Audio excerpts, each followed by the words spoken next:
Tu vois, tu regardes qui est tu vois, qui bouge la tête, qui fait la tête. Et moi, des fois, je me lance des défis tout seul. Tu vois, quelqu'un fait la tête d'homme, je le fais danser, celui-là. Aujourd'hui, il est très, très important d'avoir une image 2.0 en cohérence avec ce que tu proposes. Tu peux être le meilleur des DJ, techniquement, tu peux être un tueur aux platines. Si le 2.0 ne suit pas, malheureusement, tu feras pas grand-chose. Parce que le club, les gens, ils sont là pour une soirée, ils s'en foutent de toi. Que tu reviennes après, etc., c'est bien, tu vois, mais ils seront pas là dans 10 ans. Là, aujourd'hui, je fais des événements pour des familles avec qui j'avais bossé il y a 10 ans en arrière. Des idées, du réel, de l'impact.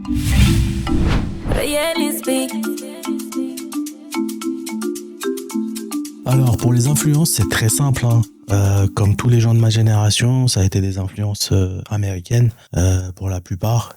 En tout cas, côté DJ, avec Grandmaster Flash, DJ Premier. Bon, après, pour la scène française, ça a été Dynasty, le crew HH avec Abdel, Cat Killer, DJ Mousse, l'AMC, paix à son âme. Ça, c'est pour les DJ de la scène française. Aussi, les grands DJ de chez moi que je côtoyais.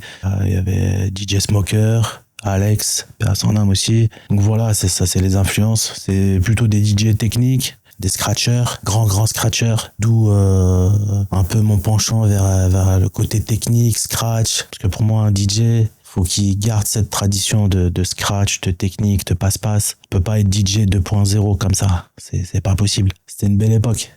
Et je suis vraiment content de ces influences-là qui m'ont donné une grande culture, que ça soit côté musical, technique, même en termes de comportement, parce que je pense que c'est générationnel. Moi, j'ai eu la chance de côtoyer des DJ qui étaient beaucoup plus âgés, beaucoup plus aguerris en termes de technique, etc.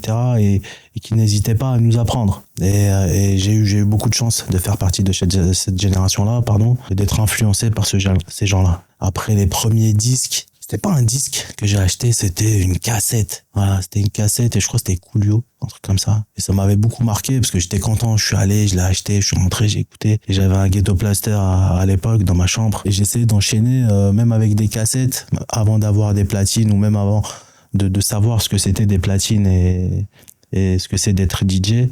Et je pense que j'avais cette envie de la perfection de l'enchaînement et la perfection du respect, dans le respect de l'énergie, surtout. Et puis voilà, c'est comme ça que je me suis formé, que j'ai fait mes armes et que j'ai appris. Parce que je suis autodidacte. Quand j'ai eu mes premières platines, je m'enfermais dans ma chambre pendant très longtemps. Je travaillais mes scratchs, mes enchaînements, jusqu'à avoir des crampes dans les mains. C'était ça la période formatrice et j'en suis très content. Aujourd'hui, j'ai un bagage technique derrière moi et je suis ravi, vraiment.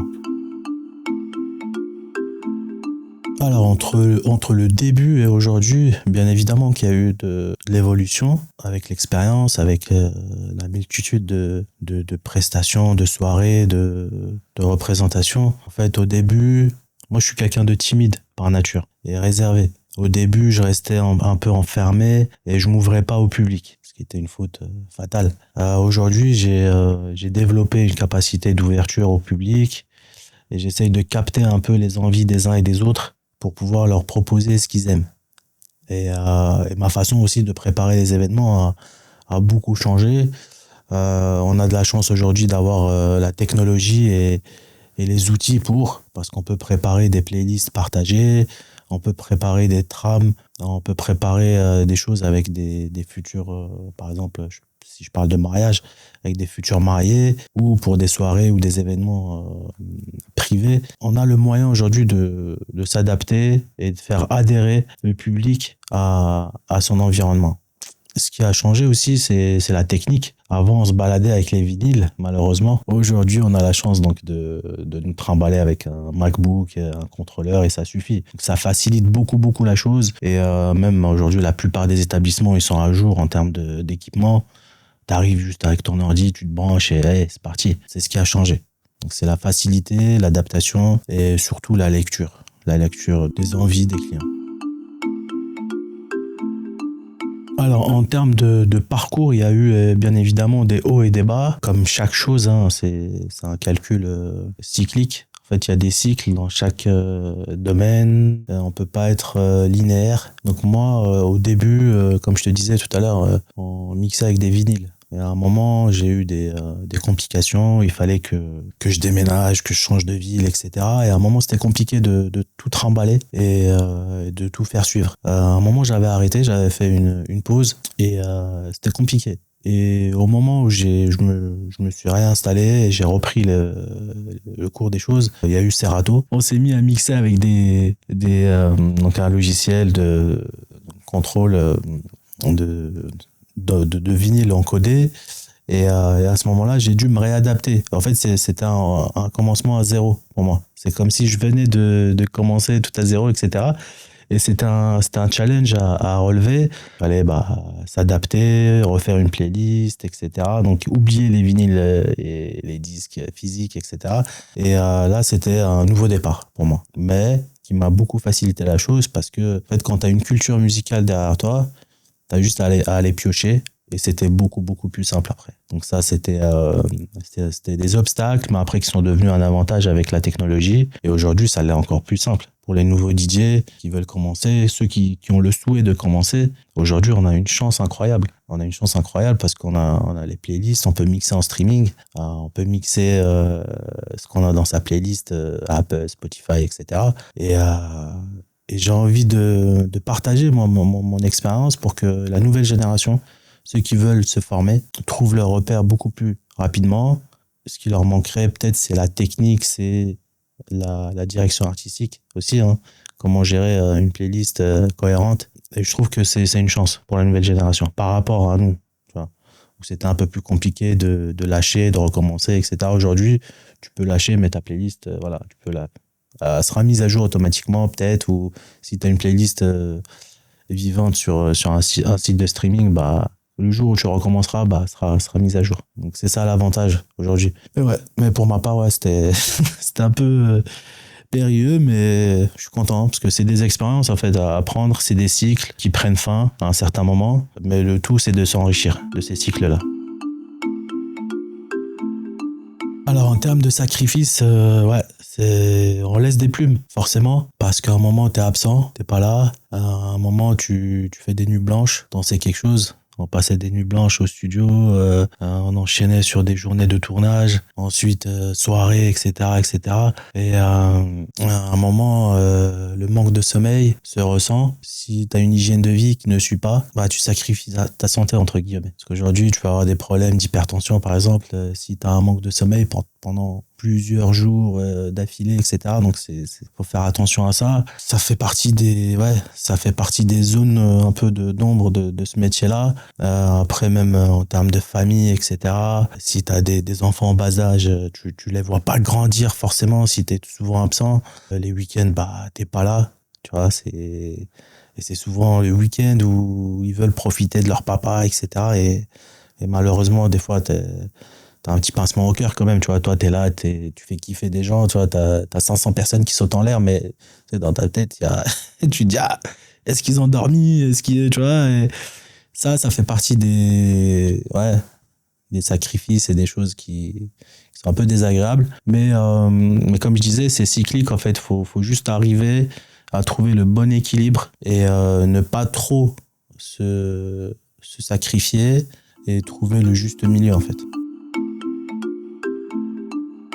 En fait, il y a la présence sur scène, il y a la lecture. Donc, c'est deux choses différentes. Tu peux avoir une présence, un charisme sur scène, tu peux être attractif, mais être nul en lecture de public. Ce qu'il faut savoir, c'est que, en fait, c'est ta personne, ta personnalité, ta sensibilité en tant qu'humain qui va faire que ta lecture va être bonne ou mauvaise. Nous, comme tu le sais, on a grandi dans un milieu hyperactif. Il fallait être vif, avoir l'œil, savoir qui est qui tout de suite. Et par le biais de plein d'expériences de jeunesse, moi j'étais vendeur en marché quand j'étais petit. C'est-à-dire je voyais arriver quelqu'un, tout de suite il fallait que je sache s'il s'arrêtait à mon stand ou s'il allait continuer. S'il s'arrêtait pas, je faisais tout pour qu'il s'arrête. Tu vois? Donc toutes ces formations de jeunesse font en sorte que ta lecture s'aiguise. Tu arrives à lire sur les visages, des gens, sur leur façon de bouger. Et aussi, il y a un truc super important quand tu es DJ, c'est respecter les tranches d'âge du public. Parce que quand tu as, par exemple, une soirée privée où tu as les membres de la famille, les membres des amis de la famille, par tranche d'âge, tu as les enfants, les amis des enfants, les parents, les amis des parents, etc., etc., etc. Tu peux pas passer un genre musical. Tu vois, sinon, tu vas faire des mécontents, forcément. Donc, ce qu'il faut, c'est lire tous ces paramètres, observer les styles, et là, tu pourras répondre avec ta playlist. Et ce que je dis, moi, en fait, le feeling est le premier outil du DJ. Si t'as pas le bon feeling avec le public, tu peux avoir la meilleure playlist que tu veux et initialement préparer la meilleure trame. Si le public en face n'est pas cohérent, tu vas foirer. Donc c'est pour ça le feeling, c'est super important. Faut savoir observer. En fait, il faut être physionomiste en même temps que DJ. Tu vois, tu regardes qui est tu vois, qui bouge la tête, qui fait la tête. Et moi, des fois, je me lance des défis tout seul. Je vois quelqu'un fait la tête d'homme, je le fais danser, celui-là. Tu vois ou pas? Après, c'est une question de challenge, tu vois. Tu regardes les gens et tu vois, un DJ n'a pas tout le temps la tête sur ses platines. Tu vois, c'est comme un joueur de foot, un numéro 10. Tu vois, tu peux pas avoir le ballon et avoir la tête les yeux que sur le ballon. Tu vois, t'es obligé d'avoir un 360. Là, en l'occurrence, c'est pas un 360, mais un bon 180, tu vois. Très bonne question. En fait, aujourd'hui, si tu passes en soirée, tu vois que tout le monde joue les mêmes morceaux. Parfois, les enchaînements, ils sont si rapides que tu vois, tu te dis, mais en fait, c'est le même DJ que là-bas. Alors que non. Moi, j'ai la chance, comme je disais tout à l'heure, de faire partie d'une génération qui était très technique en termes de DJing. Les scratchs, les passe-passe. Aujourd'hui, on a les stems sur les nouvelles générations de platines et de contrôleurs, et on a la chance de pouvoir séparer les voix des morceaux et jouer avec. Ça, c'est une façon pour moi très très utile de marquer le coup et de faire des enchaînements différemment. Et si tu cumules à ça la technique, qui est le scratch, le passe-passe, pour moi, tu vas faire la différence quoi qu'il arrive. Ça, moi, je rappelle à la nouvelle génération, à tous ceux qui ont commencé il n'y a pas très longtemps ou qui voudront commencer, il faut absolument respecter les techniques du DJing. C'est un héritage qu'on a aujourd'hui et c'est pas la technologie qui va nous faire abandonner cet héritage technique. Pour moi, c'est très important. C'est très très important, même dans mes formations d'ailleurs, parce que je forme des DJ. Dans mes formations, je leur donne les basiques de l'enchaînement, mais tout de suite, je passe à la technique. Tu vois, les attaques, mais très simple, hein, basique. Tu vois, pas besoin de faire des one kick flare, des trucs, des crabs, etc. On va pas préparer les DMC de l'année prochaine, mais au moins, tu vois, on essaie d'avoir quelque chose de cohérent. Et ça, c'est très important pour moi parce que c'est comme dans le rap, qui est une discipline du hip-hop, t'as les basiques, mais aussi t'as les nouvelles techniques, les nouveaux flows, les variantes, mais c'est pas pour autant qu'on va pas respecter le basique, tu vois. Pour moi, c'est très très important de respecter les basiques sans être puriste, tu vois, mais faut s'adapter, mais respecter les anciens. Aujourd'hui, je pense que pour être un bon DJ avec une belle image, il faut respecter le branding, il faut respecter l'image 2.0. Parce que malheureusement, ou heureusement, les gens se fient à ce qu'ils voient en scrollant. Quand tu regardes ta page, je sais pas moi, par exemple, je cherche un DJ pour un mariage, je vais regarder ce qu'il fait, le nombre de mariages qu'il a fait, les témoignages, les ambiances et la cohérence. Aujourd'hui, il est très très important d'avoir une image 2.0 en cohérence avec ce que tu proposes. Tu peux être le meilleur des DJ, techniquement, tu peux être un tueur aux platines. Si le 2.0 ne suit pas, malheureusement, tu feras pas grand-chose, à part dans le underground ou si tu peux rester dans ton cercle restreint, quoi. Mais aujourd'hui, pour toucher un public plus large, pour que tu sois représentatif de ce que tu vaux et ce que tu proposes, il est très très important de respecter cette image-là. Même si moi personnellement j'estime que j'ai encore beaucoup de travail à faire sur le 2.0, mais voilà, je continue à faire des efforts. D'ailleurs, c'est pour ça qu'on est là avec un Speakcast. Donc c'est un travail en continu, c'est un cycle qu'il faut respecter, en tirer le meilleur, et il faut toujours conjuguer ce que tu sais faire et ce que tu dégages. Parce que, en fait, si tu as un savoir-faire qui est énorme et que tu sais pas le montrer, les gens, ils vont juger juste ce que tu montres. Parce que tant qu'ils n'ont pas assisté à tes soirées, tant qu'ils n'ont pas dansé, ils vont pas croire, tu vois. Mais quand ils vont goûter, bah après, c'est comme chaque bon produit, ils reviendront. Alors, tout à fait. C'est un choix très, très stratégique. Parce qu'à un certain moment, t'étais là, hein, une quinzaine d'années, moi, j'étais dans ce qu'on appelle les chichas, parce que c'était en vogue, tu vois, et on faisait jusqu'à 5-6 soirées par semaine. Et à un moment, c'était fatigant, tu vois, fatigant. Moi, de base, je suis pas fumeur, tu vois, et je rentrais chez moi avec la tête qui allait exploser parce que et après pareil les clubs etc. C'était un choix parce qu'en termes de cachet pour parler français, en termes de cachet, quand tu fais un événement privé en tant que DJ qui va équiper, sonoriser, mettre les lumières, toute la partie périphérique qui touche à ce métier-là, ton cachet n'est pas le même. Aujourd'hui, si tu arrives à proposer un service de qualité dans un événement privé, et en plus de ça, faire danser les gens, tu gagnes bien ta vie. Malheureusement, en parallèle, si tu as un bon DJ qui est booké dans des soirées, en club, en ce que tu veux, pour moi la stratégie, c'est pas d'être vu, mais la stratégie de faire des choses que tu aimes, réussir des événements privés et toucher un public familial, dans un cercle familial, corporate, pour des sociétés, des mairies, etc. Et c'est ce qui va t'assurer la durée dans ton business en tant que DJ dans le privé. Parce que le club, les gens, ils sont là pour une soirée, et ils s'en foutent de toi. Que tu reviennes après, etc., c'est bien, tu vois, mais ils seront pas là dans 10 ans. Là, aujourd'hui, je fais des événements pour des familles avec qui j'avais bossé il y a 10 ans en arrière. Tu vois, c'est ça la différence. La stratégie, elle est payante. Et aujourd'hui, c'est ce que j'aimerais, moi, transmettre par la suite à tous les DJ j'en ai formé quelques-uns, que je fais bosser avec moi d'ailleurs. Et la stratégie, c'est de former des DJ pour des événements privés qui soient de qualité, mais aussi qui proposent des choses dans la durée. C'est pas venir faire un événement, prendre un bon cachet et disparaître. C'est pas la stratégie.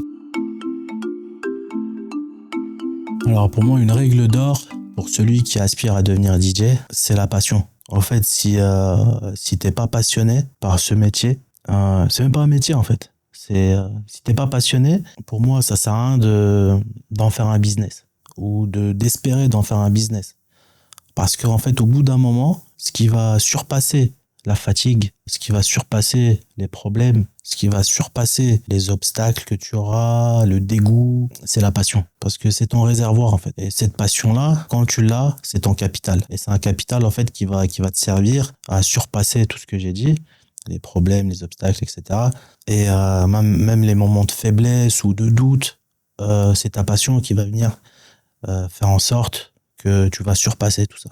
Aujourd'hui, si t'es passionné par le DJing, si t'es passionné par la musique et simplement le fait de faire un mix pour toi-même, pour kiffer, ou peut-être faire danser des gens, ou diffuser sur les réseaux de façon à ce que les gens découvrent ce que tu kiffes et ce qui est ta passion, c'est très bien d'avoir cette passion-là et d'aller crescendo, surtout d'aller doucement, step by step, et ne pas brûler les étapes. Apprendre, faire découvrir et en faire un business.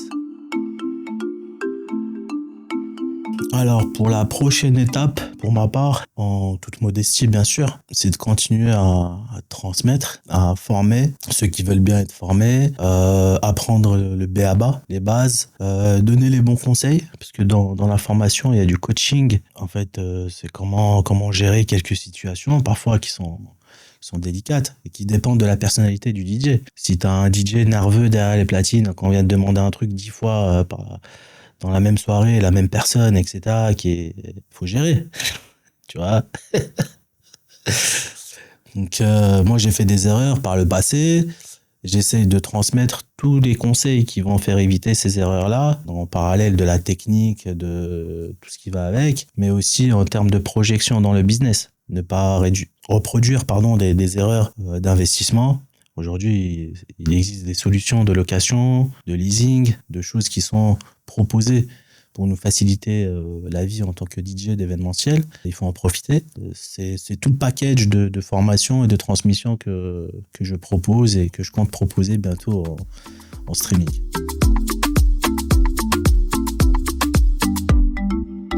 Réel Inspire.